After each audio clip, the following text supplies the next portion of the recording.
A sound. Not wind, not rain. Breathing. Small, rapid, desperate. Somewhere beneath the ash, beneath the silence of a world that just ended, something tiny is still alive. Everything bigger than it is dead. Everything slower than it is dead. Everything that needed open sky to survive is dead. But this creature, no heavier than a handful of coins, pressed itself into the dark earth and waited.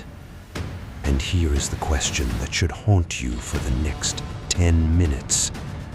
How does the smallest, weakest animal on Earth inherit an entire planet?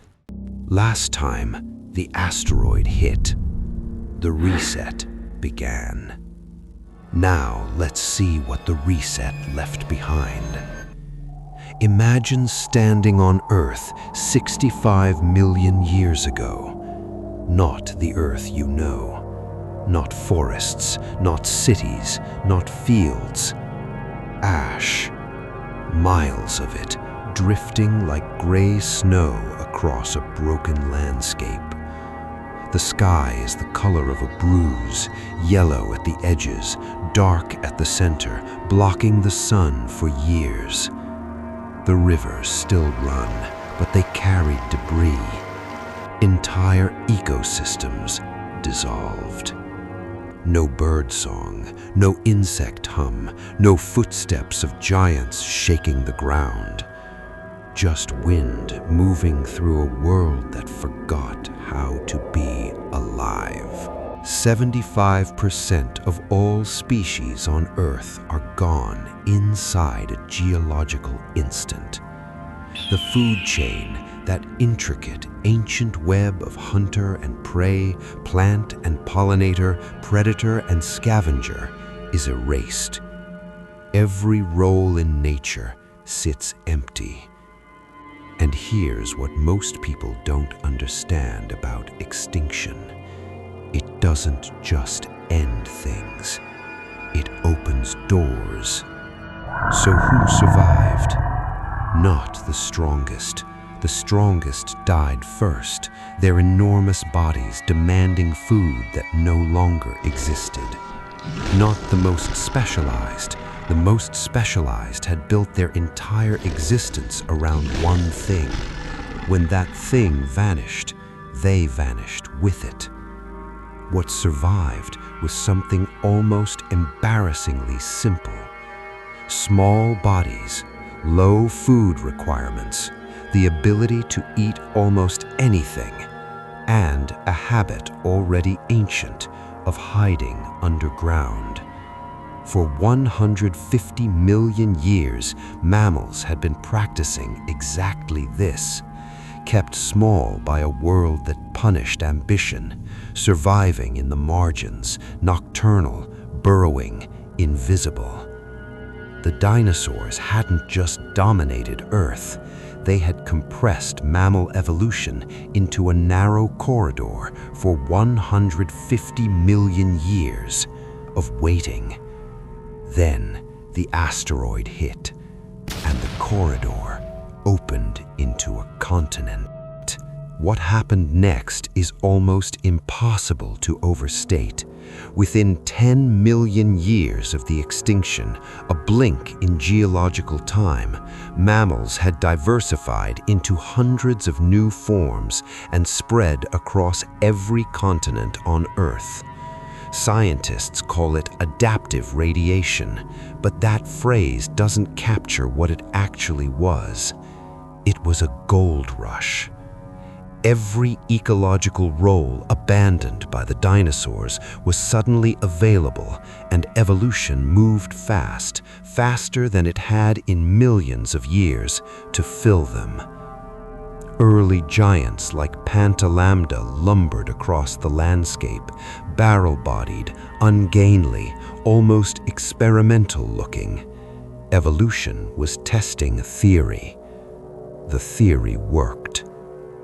Others went small and specialized instead: burrowers, climbers, swimmers, early insectivores carving precise ecological lanes that had never existed before.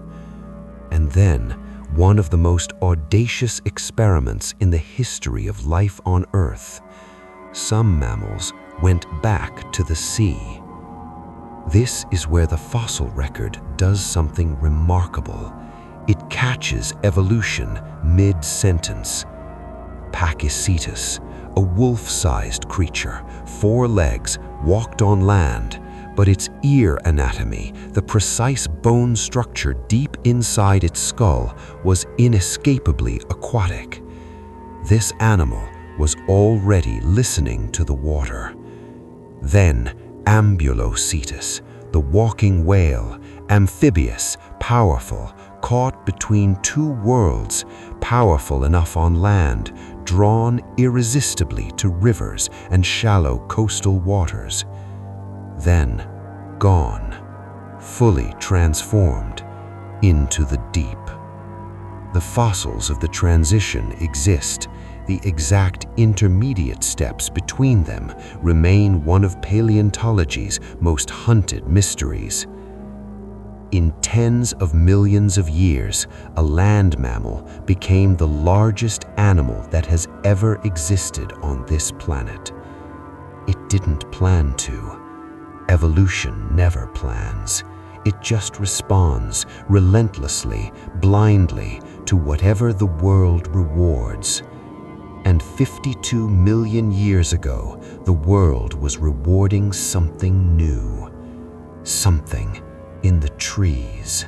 The Eocene forests were unlike anything before them. Dense, tropical, warm, stretching across latitudes that are today temperate or frozen.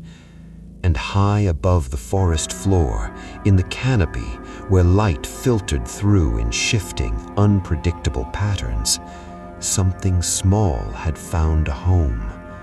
Large eyes built for low light, fingers that could grip, not claw, not scratch, but genuinely, precisely grip, closing around a branch with intention. Living in the canopy demands something that life on the ground doesn't. It demands calculation. Every jump is a problem to solve. Every branch is a decision. Every gap between trees is a question. Can I make it? Get it wrong once, and you don't pass anything on. Over millions of generations, the animals that thrived in this environment were the ones whose brains could handle its complexity. Depth perception, coordination, prediction, the ability to model the future, even just 1 second ahead, as a survival tool. The forest wasn't trying to build anything, but it was building something, and it had no idea what it had started. Here's what 65 million years of mammal history is actually telling us. Survival was never about power. The most powerful animals that ever walked this earth, creatures that shook the ground, that nothing dared challenge, that dominated for 150 million years, vanished in a geological instant. What endured was adaptability, the willingness built into the bone, into the DNA, to change when the world changes, to shrink when shrinking is survival, to grow when growing is opportunity, to go back to the sea if the sea is calling, to climb into the trees if the trees offer something new. Every living mammal on Earth today, every whale, every elephant, every bat hunting darkness by the echo of its own voice, carries the inheritance of those tiny, burrowing survivors who simply refused to stop breathing. They didn't win because they were the best. They won because they never stopped adapting. But here's what the fossil record found in those Eocene trees. One creature, barely the size of a rat moving through a forest that would one day become North America. Its name is Purgatorius, and most people have never heard of it.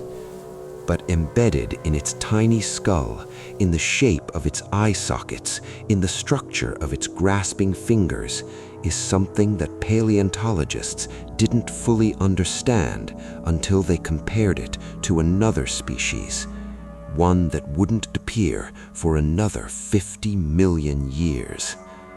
Look closely enough at Purgatorius, and you'll see the first, faint, unescapable outline of a face you already know. The next chapter of this story doesn't just change life on Earth. It changes what life on Earth eventually becomes capable of thinking.